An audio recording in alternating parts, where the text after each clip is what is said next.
Olá, sejam todos muito bem-vindos a mais um vídeo do nosso curso de lógica de programação em C, nosso módulo 1 de introdução.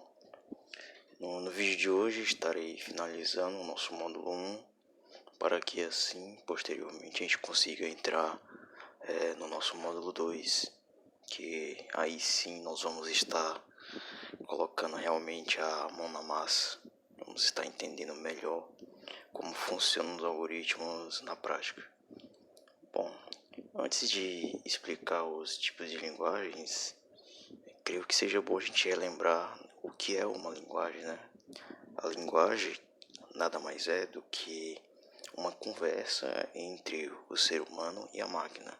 É também uma forma de escrever a sua lógica em instruções, e cada linguagem tem sua forma de ser escrita. E dentro do contexto de linguagens, a gente pode entender que existem dois tipos de linguagens, as de alto nível, as de baixo nível. E como essas linguagens de alto nível, né? Primeiramente, normalmente as linguagens de alto nível, elas são linguagens mais amigáveis para o programador, elas são interpretadas. O que significa isso? Elas executam ao passo que vai sendo interpretada a linha, ou seja, ela lê a linha em questão e executa, vai para a próxima e executa, e assim sucessivamente. Elas são rápidas, elas normalmente são rápidas, elas, entretanto, em termos de memória, elas não se dão muito bem com isso, já que você não tem poder para gerenciar essa parte. Elas também não dependem de arquitetura para ser executado, então independente de onde estiver, elas serão executadas. Basta que tenha o programa em questão que faça com que elas funcionem. Elas também permitem que você apenas foque no problema, por conta da sua legibilidade, da sua proximidade com o inglês. Então você já deixa de lado toda aquela complexidade de sintaxe que existe em algumas linguagens, né? E outra coisa também muito interessante é que ela também é de fácil manutenção e também de fácil e mais rápida escrita. Então, quando você quiser fazer uma manutenção do seu código, é tudo bem mais fácil de se fazer nas linguagens de alto nível. E aqui a gente tem um exemplo, dois exemplos de linguagens de alto nível, como é no caso do PHP, onde a gente tem as aberturas e fechamentos da linguagem, que no caso é menor que interrogação PHP, interrogação é maior que. Temos o echo hello world, isso será imprimido em uma página web. E aqui do lado temos o Python, que também é uma linguagem de alto nível, onde você apenas digita print e aquele mesmo sisteminha que eu falei para vocês das strings e textos, como elas são representadas como saída, elas têm que estar entre aspas duplas normalmente. Ele coloca Hello World e imprime na tela do usuário a palavra Hello World. Muito simples, não é mesmo? É justamente por essa simplicidade que faz com que elas sejam bastante usadas para quem está iniciando na programação. E então temos também as linguagens de baixo nível, né? As linguagens de baixo nível, como é no caso a Assembly, são linguagens já um pouco mais complexas de você aprender, de depurar, de manter também, visto que elas têm uma proximidade mais com a máquina. E algumas particularidades que ela tem é que você tem um maior manuseio, um maior poder de manuseio do programa. Então, quando você lida com memória, você consegue ter um poder maior, visto que você por si só tem que mexer com isso e não o programa, não o intermediário que faz por você, como é no caso das linguagens de alto nível. É você quem lida com essa parte da memória, o que te dá uma responsabilidade muito grande. Ela também não é funcional totalmente em qualquer arquitetura, Então, o assembly ele depende da arquitetura que você vai estar programando. Por exemplo, uma arquitetura x86, 64, são arquiteturas totalmente diferentes. Uma arquitetura de ARM, que é uma arquitetura mais para mobile, vamos dizer assim, uma arquitetura diferente. Então, ela não é um código portátil, diferente das de alto nível. Outra coisa interessante é que elas são mais rápidas, querendo ou não, elas são rápidas, visto que como você vai estar mexendo em um nível mais baixo, você tem um manuseio melhor de como ela vai se comportar e usar somente o necessário para fazer com que o código funcione, em vez de ter um uso de recursos desnecessários. E claro que em comparação com as linguagens de alto nível, ela pode ser mais lenta também, mas depende muito de como você vai estar usando a linguagem para o quê. E aqui, como a gente pode ver no exemplo da linguagem Assembly, o escopo de como seria, vamos dizer assim, um Hello World é bem diferente. Então a gente tem aqui em torno de 2, 4, 6, 8, 10, 12, em torno de 15 linhas, 15, 6 linhas mais ou menos, para poder gerar apenas uma string, diferentemente do PHP ou Python, que só precisam de uma. Então a diferença já vê que é bem absurda. E também não tem como a gente exatamente saber o que está acontecendo aqui, porque aqui não está totalmente em inglês, diferentemente daqui de cima. Aqui tem o move, tem o EAX, EDX, é uma sintaxe própria da linguagem Assembly. Então, para que você consiga entender, você realmente tem que entrar fundo, você tem que realmente entender, diferente de uma linguagem de alto nível, que por vezes, como Python, você consegue já de cara traduzir na sua cabeça e imaginar o que ela pode fazer. A linguagem assim, você não consegue bem determinar, não consegue deduzir o que pode acontecer. E dentro das linguagens, dentro do mundo das linguagens, nós temos os paradigmas de programação. Esses paradigmas de programação é o que vai permitir com que você escolha uma forma de resolver o problema em questão.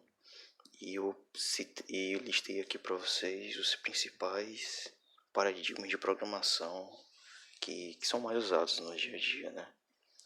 Então, primeiro a gente tem o imperativo, que ele é mais parecido com o que a gente vai usar nesse curso, que no caso você usa uma linguagem imperativa.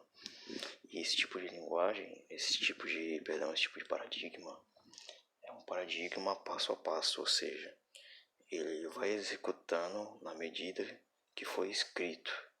Então, por exemplo, naquele exemplo lá do Portugal Studio que a gente fez, aquilo é um belo exemplo de um modo imperativo, porque ele mandou o programa, eu mandei no caso, né?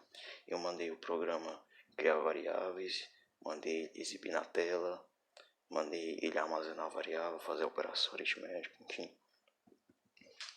E isso é uma característica de uma linguagem imperativa. E a linguagem imperativa ela é muito usada no dia a dia. E claro que essas linguagens imperativas elas normalmente têm um foco, como aqui diz, mais estático.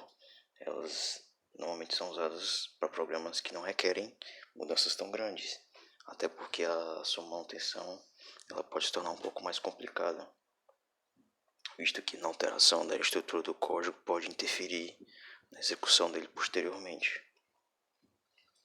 E, citando para vocês, eu vou mostrar um exemplo de como seria em C uma aplicação da linguagem imperativa. Bom, eu deixei preparado aqui um exercício para fixar um pouco melhor na cabeça como é que seria um paradigma imperativo. Bom, não se preocupem com a estrutura geral desse código em C, porque isso eu vou estar explicando para vocês mais para frente. Então vamos dar atenção apenas ao que está dentro do bloco de instrução. Primeiramente, a gente tem que, como o próprio nome diz, mandar, declarar e mandar e executar passo a passo o que a gente quer para resolver o problema. Então, primeiramente, vamos definir salário líquido, salário bruto e desconto como float ou real, como no exemplo do nosso programa em Portugal. O float seria o real em Portugal. E nós vamos inicializar nossa variável salário líquido com R$ 1.500,50. Após isso, mais abaixo, vamos estar atribuindo a operação de desconto dentro da variável desconto.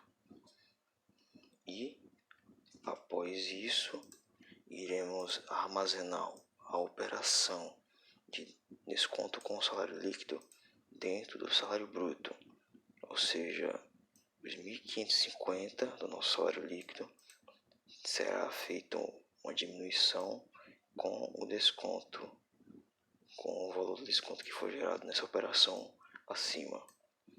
E em seguida nós vamos usar o printf para imprimir, exibir na saída do nosso console o resultado da operação e quanto de salário nós ficamos. E o resultado é o seguinte: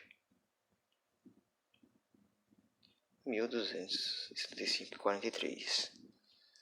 Esse é o nosso resultado. Esse é o resultado do nosso salário.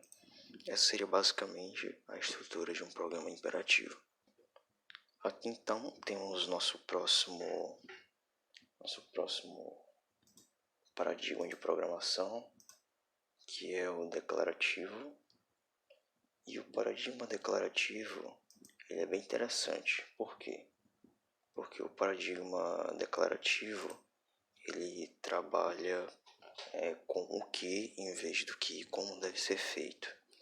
Ou seja, você mais se preocupa em o que você vai fazer, né? O que você vai querer consultar, o que você vai querer declarar, enfim, ele trabalha mais com aquilo o que você vai fazer e não como. Então, um exemplo disso seria a linguagem SQL, que é uma linguagem para banco de dados. E a linguagem e o paradigma declarativo, ele não é implícito, ou seja, a gente não consegue saber o que está acontecendo por trás para ter chegado naquele resultado.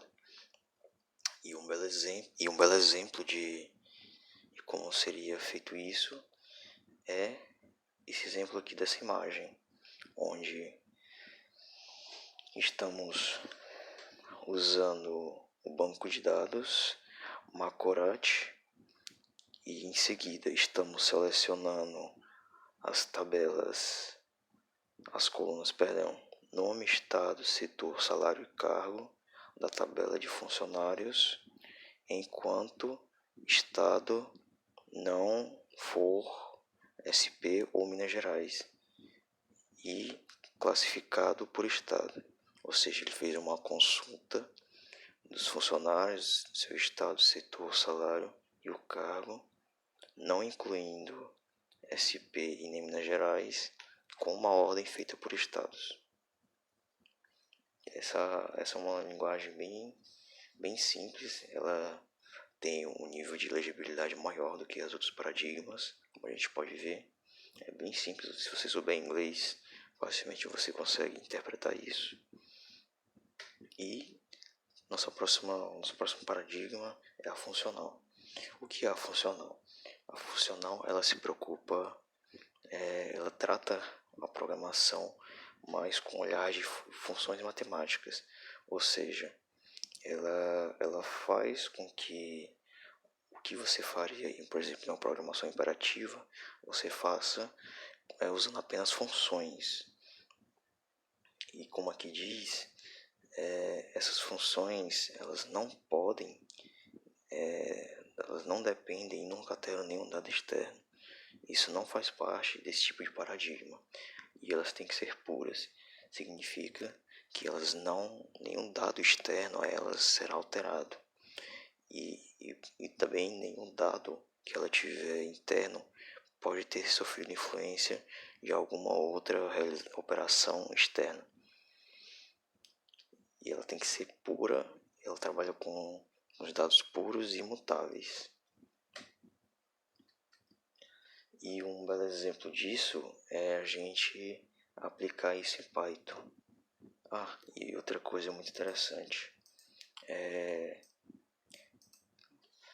as funções no paradigma funcional, elas recebem parâmetros de valores, e esses valores eles não podem alterar nenhum dado externo. Elas apenas têm que retornar o resultado, trabalhar apenas com a parte local. E claro que, obviamente, algumas coisas que você faz em uma linguagem imperativa você consegue fazer também numa linguagem funcional. Só que, claro, por mais que possa parecer simples, às vezes não é tão simples de você entender. E também pode levar mais tempo.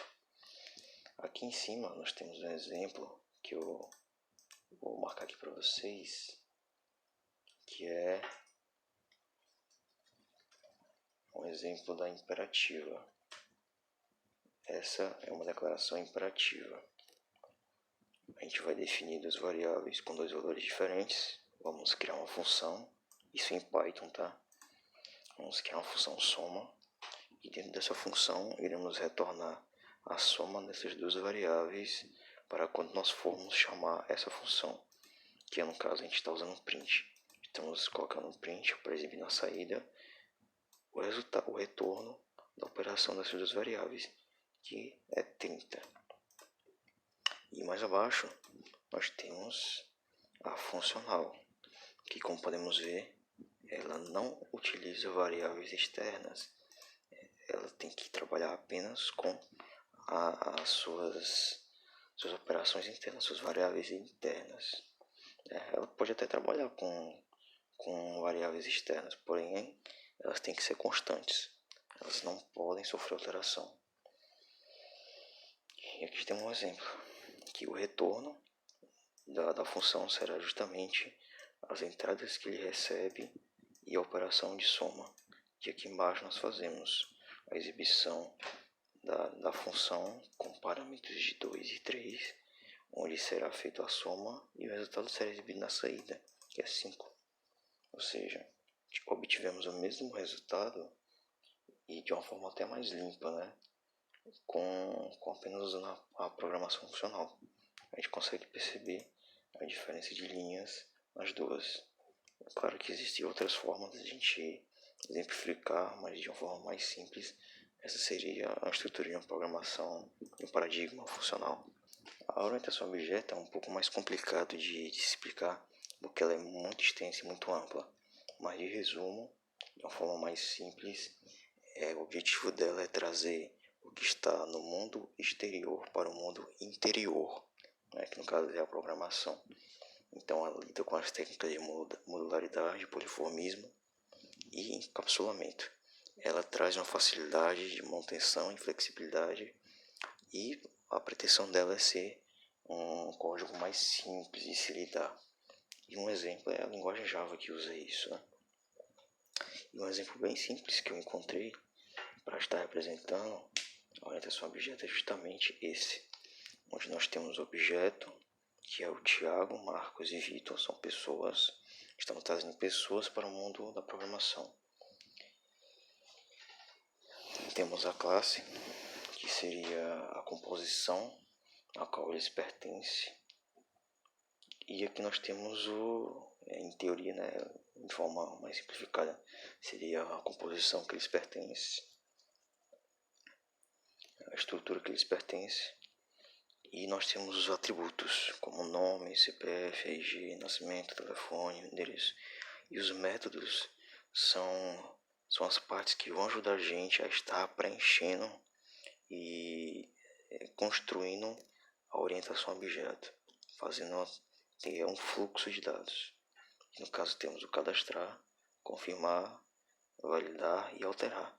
Todos esses métodos são necessários para que a gente consiga ter uma classe usual. Só que, claro, isso vai muito além do que está aqui escrito. Existem classes privadas, existem herança, são muitas coisas que compõem uma orientação objeto. Mas, em suma, em superfície, essa seria uma composição bem básica de como seria a composição de uma orientação objeto, como é que seria na prática. Perdão, vamos dar continuidade. E também temos o paradigma lógico.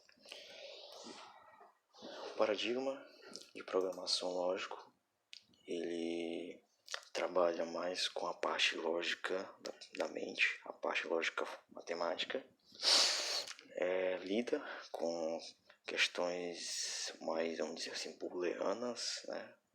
Então, como aqui diz, são regras escritas em cláusulas lógicas, ou seja, que têm um sentido e que são coerentes com uma cabeça e um corpo. Ou seja, existe uma ligação. Elas são classificadas como regras, fatos e questões também. E trata-se de uma forma declarativa. Ou seja, parecida, do mesmo jeito lá da linguagem SQL, que você se preocupa no que vai ser feito, como vai ser feito. E é implícito, a gente não sabe o que acontece para chegar nesse resultado. Um exemplo de linguagem que eu conheço é a Prolog. Nada disso aqui existe na Prolog. Isso foi criado por mim. Então, estamos criando uma relação. Gerou Kelly, Maria. Gerou Kleber, Maria. E gerou Kleber Tai. Ou seja, esse aqui. Falta só apagar. Então, o que nós estamos dizendo aqui? Estamos dizendo que Kleber, Kelly, gerou a Maria, ou seja, ela é mãe de Maria. E Kleber também gerou Maria. Então, se a gente for aqui fazer uma consulta na nossa base de conhecimento, e se a gente for perguntar se Kelly gerou Lucas, em teoria, eu proto retornar falso, não é mesmo? E é exatamente isso que acontece, retorna falso. Por quê? Porque ele não existe na nossa base de conhecimento de dados. É um falso. Porém, se a gente colocar Maria, vai retornar verdadeiro para nós.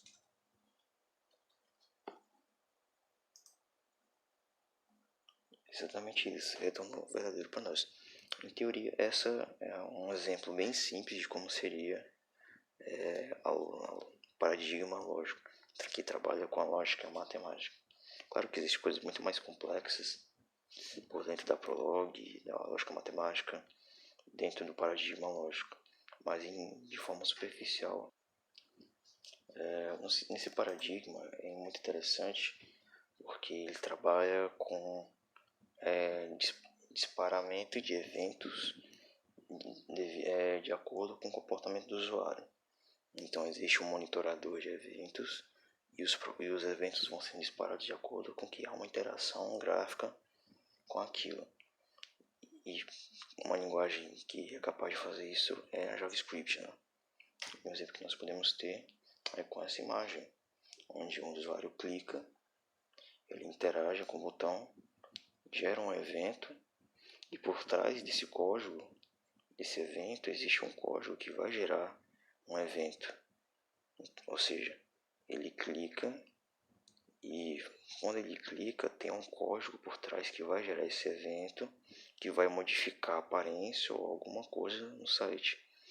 Um exemplo disso é quando a gente faz um checkbox, vamos dizer assim, e tem um monitorador de evento e quando ele clica altera alguma estrutura no formulário que ele está fazendo.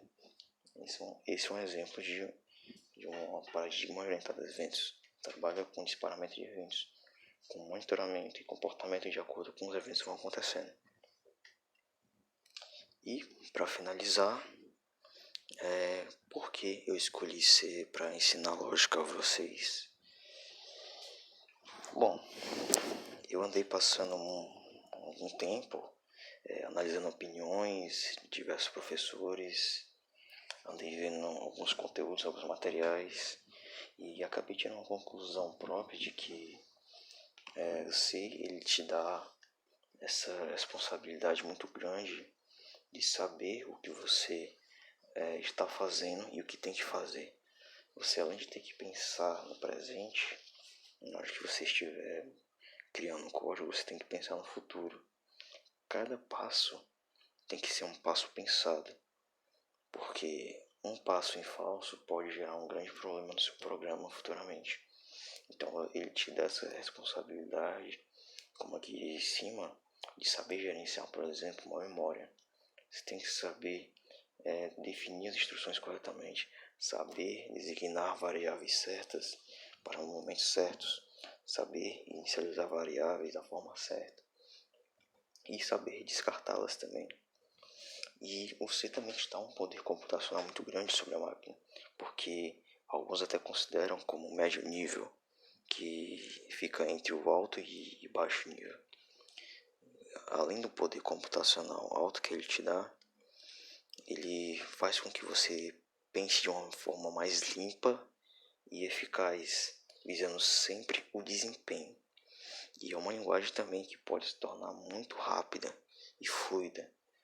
Por quê? Porque é uma linguagem, além de ser portável, ela é base de praticamente muitas linguagens que existem hoje em dia. Então ela consegue funcionar praticamente em qualquer plataforma que você consegue usar. Precisa apenas que você tenha um compilador para isso. E ela tem uma sintaxe muito simples. Eu pelo menos considero uma sintaxe bem simples. O complicado seria apenas saber usar as funções que estão presentes nas bibliotecas. E é uma linguagem muito poderosa quando você sabe usá-la da forma correta. Claro que tudo que eu estou falando aqui ainda é muito na teoria, mas mais pra frente vocês vão entender melhor o que eu estou falando. Ela é realmente uma linguagem que, além de te dar muita autonomia, ela te obriga a ser uma pessoa mais responsável. Claro, se você realmente quiser obter o máximo da linguagem para resolver o seu devido problema. E quando você sabe usá-la da maneira correta, com certeza você não vai querer largar ela, porque é uma linguagem muito boa, mesmo ela sendo uma linguagem antiga. E é isso, pessoal. Por hoje é isso. Finalizamos finalmente nosso módulo 1. Em breve vamos estar vendo o nosso módulo 2, que é quando realmente nós vamos estar colocando a mão na massa, vamos estar praticando, fazendo exercícios para fixar na cabeça tudo isso que a gente está vendo aqui. E é claro que eu gostaria que vocês me acompanhassem nessa jornada para que a gente consiga quebrar esse tabu de que ser é muito difícil aprender. O que realmente torna difícil é quem está ensinando, né? Eu já peguei professores que ensinaram de uma forma bem difícil, mas também tive professores que ensinaram de uma forma bem fácil. Então também vai muito da didática. A didática também influencia muito. E eu quero passar isso para vocês da melhor forma e da forma mais simples. Então, nos vemos até a próxima e falou!